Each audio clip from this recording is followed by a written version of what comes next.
জন্মের সময় আর 10টা শিশুর মতোই ছিল আরাফাত। ওজনও ছিল মাত্র 2.5 কেজি, কিন্তু বয়স 4 বছর পেরোতেই তার ওজন দাঁড়িয়েছে 52 কেজিতে।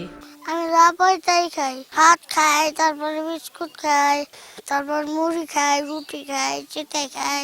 যে বয়সে দৌড়ঝাঁপ করে খেলার কথা, সেই বয়সে হাঁটতেই কষ্ট হয় তার। বেশিরভাগ সময় ঘরের সামনেই বসে কাটে ছোট্ট এই শিশুটির দিন।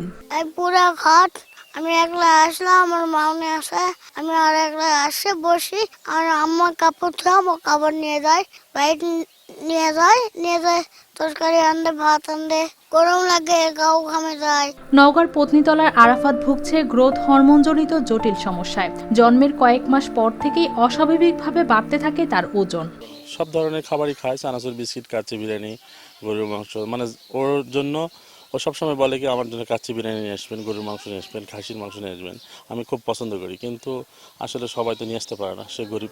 বাবা আবু সাইদ দিনমজুর, মা আক্তার বানু গৃহিণী। প্রতি মাসে আরাফাতকে দিতে হয় 2টি বিশেষ ইনজেকশন, প্রতিটির দাম প্রায় 8,500 টাকা। তো ওর আসলে গ্রোথ হরমোনের সমস্যা।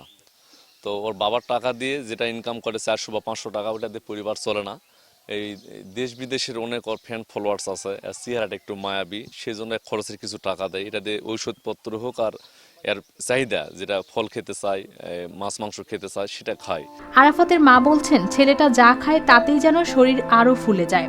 এখন ঠিকমতো হাঁটতেও পারে না। তাদের পক্ষে দিন দিন কঠিন হয়ে যাচ্ছে চিকিৎসা চালিয়ে যাওয়া। বলবো না, আমার ছেলের কিছু হলে আমার দুনিয়াতে বেঁচে থাকাই অসম্ভব। ওই যে ওয়াক যা দিবেন, আমরা তো গরিব মানুষ, কোনোদিন দেখা যায় যে পান্তা খায়, এই যে আজকে পান্তা খাই, ওর খাওয়া হবে না, যেটা সত্য কথা, কিন্তু সকালে কিছু নেই, ওটাই আছে, আমি এখন ওটাই দিচ্ছি। স্বাস্থ্য ও পরিবার পরিকল্পনা কর্মকর্তা জানিয়েছেন, দীর্ঘমেয়াদী চিকিৎসা চালিয়ে গেলে আরাফাতকে স্বাভাবিক জীবনে ফিরিয়ে আনা সম্ভব। আরও কিছু পরীক্ষা নিরীক্ষা চলছে, এমআরআই অব্যান দেওয়া হয়েছে, পিটুইটারি গ্ল্যান্ডে কোনো টিউমার আছে কিনা, যার কারণে এই সমস্যা হতে পারে, এই পরীক্ষার উপদেশ দেওয়া হয়েছে।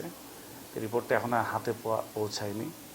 আশা করি হাতে পৌঁছালে বোঝা যাবে আসলে কোন সমস্যার কারণে তার এই অস্বাভাবিক হারে ওজনটা বৃদ্ধি পায়। স্বাভাবিক জীবনে ফিরতে এখন নিয়মিত চিকিৎসা ও সহায়তায় ভরসা ছোট্ট আরাফাতের পরিবারের।